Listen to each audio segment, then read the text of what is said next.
Okay guys, welcome back to another video. Chrissy, Jeremy, we've got some information to share with you guys. There is going to be some big changes in our life here that we're excited about. All right, guys, there is going to be some huge changes around here at Paragon Ridge Ranch. We have an announcement to make. We have sold the feed store. Beeline Feed is no longer our baby. Not our baby. Not our baby. Kind of scary, to be honest with you, but it's a love-hate thing. It is. We enjoyed every second we were there, building it, growing it. It took a lot of time out of our lives because we were there 6 days a week, Monday through Friday, 8 to 5:30, sometimes later, Saturday, not 8:30, 9 o'clock till 1. And then by the time we got off work Saturday, we would usually go eat. That's the only day we'd go out to eat. And then we would go run any errands we needed to, and then get home later that evening. Try to enjoy the evening, and then it would turn into Sunday. So that would be the day that we would sleep in till 8. Till 8. Till 8 o'clock. And honestly, I didn't want to get out of bed. I just really wanted to lay there because I was so drained. And go, go, go, go, go, go, go. Yes, nonstop going. And we know other people that's what you do when you work. I mean, that's what you do when you work. But when you own your business, I feel you put a little bit more into it because a lot of you put everything into it. You put everything into it because it's your baby. So that's all I can say about that. But anyway, so Sundays we'd finally get up. Sometimes I'd lay in bed till about noon just looking at my phone and everything. Get up, take your shower and everything, and then you don't really want to do anything, but then we would have to get up and do stuff around the house and on the property that we weren't able to do through the week. So it was wearing on us very hard. I mean, we have a full farm ranch here to you guys. I know if you followed us for a while, you know all the animals we have and all the work that goes into that. So during the week, it was like barely maintaining, giving them a little bit of attention, making sure they're fed and clean and watered and alive. And everything had to just continue every single evening like that until Sunday. Sunday was the only day like I can go in and clean out the coop or spend more time with them or check them over or vaccinate them or band them or get my thoughts together and get ready for the next week. But everything was just based around Sunday. Sunday's the only day that we could do anything. And that was just the farm and ranch stuff. That doesn't include, we have 2 kids. That doesn't include talking to the kids, hanging out, doing stuff around here. Yes. I mean, Preston did work for us full time because he does Epic for school, which has been great for him. He's been able to advance in school quickly. And he's learning great education, talking to all these old farmers and ranchers. He's learning all the adult stuff and all the old time stuff. So his day is filled with learning. Right. And he enjoyed it. Us working together, all of us being together all the time, working together, sometimes we had hard times. All the time. It wasn't sometimes. Yeah. It's often. It's hard to work together as a family because everybody has their own thoughts of what they want to do or what they have to get through that day, but the other person has their own things that they need to get done. And when you're busy at work, and we run lean, you guys, we run so lean. For over a year, it was just me and Jeremy and Preston doing everything. So we're the cashier, we're the cleaner, we're the worker, we're the loader, we're the unloader, we're the orderer, we're the everything, just us 3. And for that first year, it was just you and I for the most part.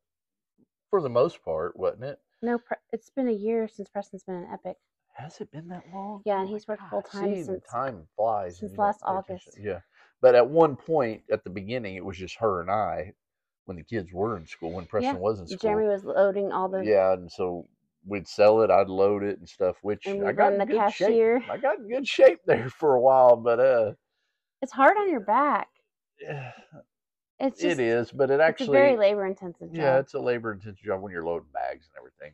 But I got in shape, and now I'm out of shape ever since Preston came on. So now I don't have to load the bags and everything. But Anyways, So Sundays was our everything day to do everything that needed to be done for the whole week, and then right back to Monday. back to Yeah, Monday. and then we've got Parker, you guys. So Parker has been like this little self-sufficient shell that lives in his room.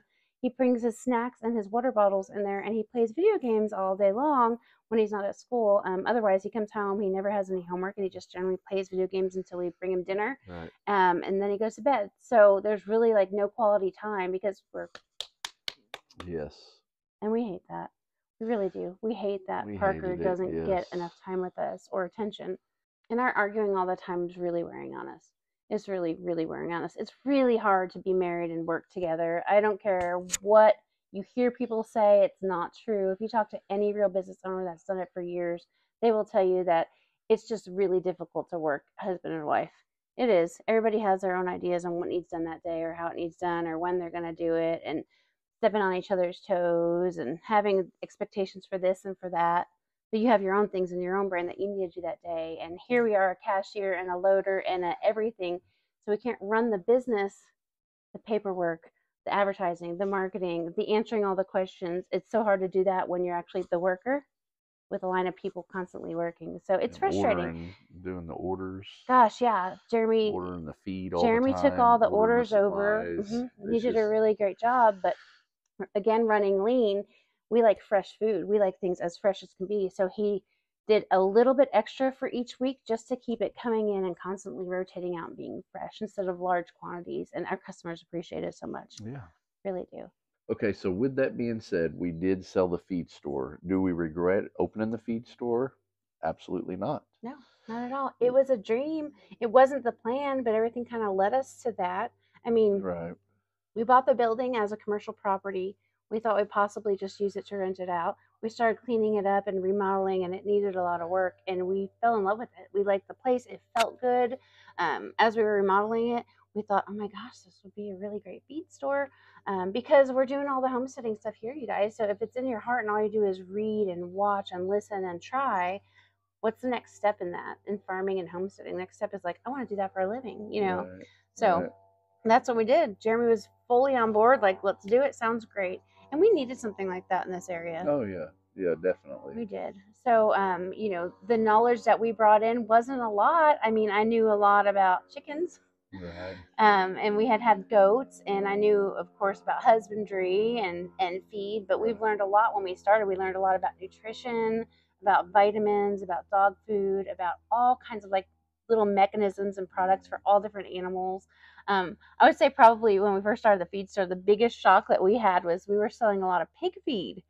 And we were like, Right. oh my Yeah. goodness, like And rabbits. and There's a lot rabbits. of- Where are these pigs and yeah, rabbits? a We lot of drive down the pigs roads and we yeah. don't see them, and Right.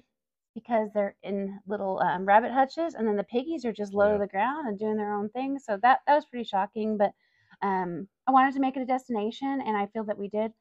I wanted it to be a destination, and it ended up being one for baby chickens. So because that's what I love, that's what I like dived into. We were selling over 1,000 chicks a week, you guys, during Chick Week. It was insane. I had lines at the gate, at the lock gate. They brought chairs and sat there, did crossword puzzles in their coats and their little hats, waiting for us. They were there like 5 in the morning lining up. And then at 8 a.m., after I got everything settled and we opened the doors, the line would wrap all the way around the inside, all the way around the outside. It was incredible. We had people coming from out of states. We had people taking off work to come. Yes. And so the destination feel, it was there. I still talk to people every single day. They message me, they comment, they talk to other friends. It was amazing. So what I did was I grouped together different breeds that were very desirable. And instead of onesie twosies that you would pick up at your big, huge box stores, I try to do like a themed week so then they could schedule. And I'd kind of put it out in advance for like the whole 14 weeks. I put out what we're getting every single week. You could schedule which breeds you wanted to have and when you can have it. And I've never seen anything done like that before around here or online. So it was a success. It was a great success. It was, but it was very stressful too. It wore me out. Sometimes the chicks wouldn't show up that we were expecting, and you would have people show up for that breed, and you're tracking them down. You know, you would have to tell the customer, "I'm sorry that one didn't come," but we got all these other ones, and sometimes or none of them came.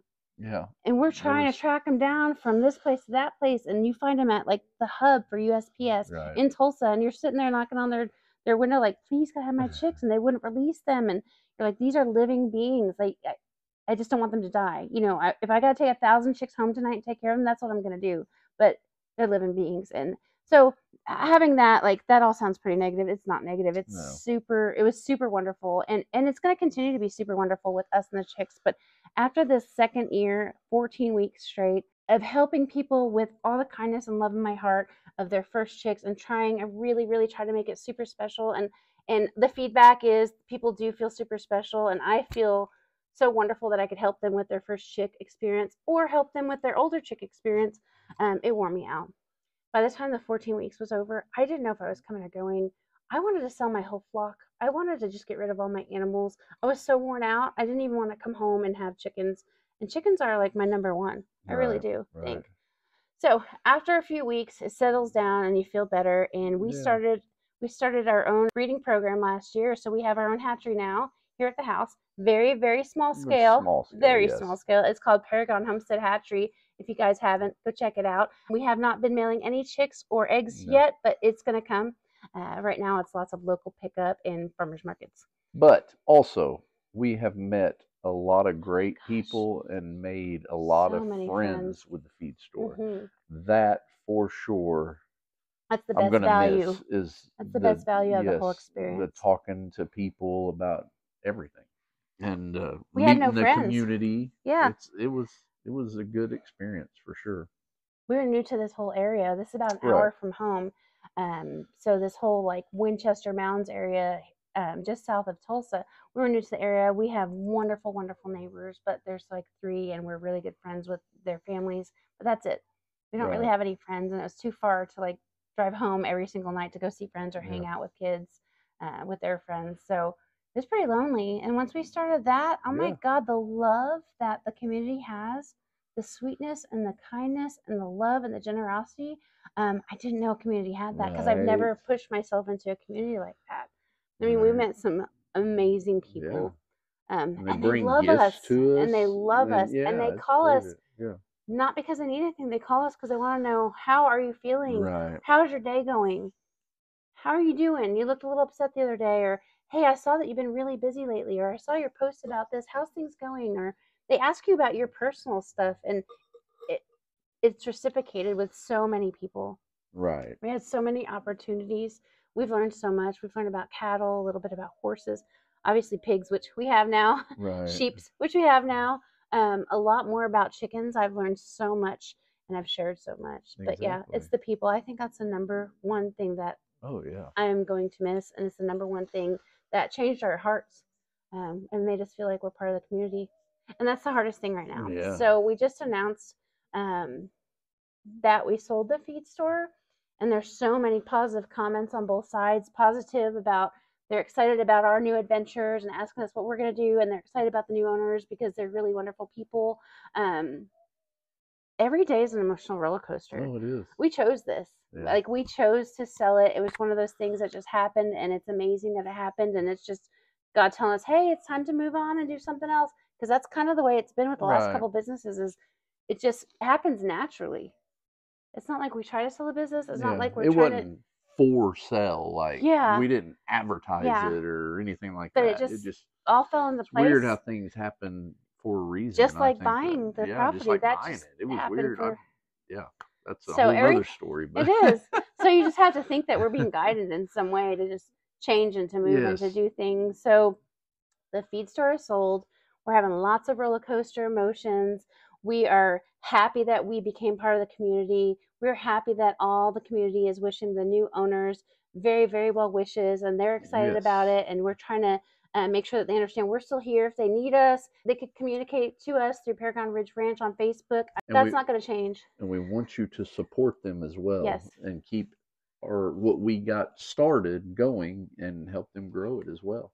They're adding tack and ropes and saddles and all their rodeo knowledge. Right.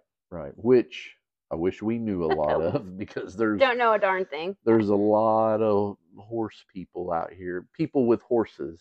I don't really know how to say it, but there's a lot of people with horses. I thought this was more cattle country, but I actually think it's more horse country Yeah. in this area, especially. Now, when you So, sit back and think about it, absolutely. when you look at like the feed that we sell and the conversations that we have Right. versus the cattle, maybe horses are just more personable.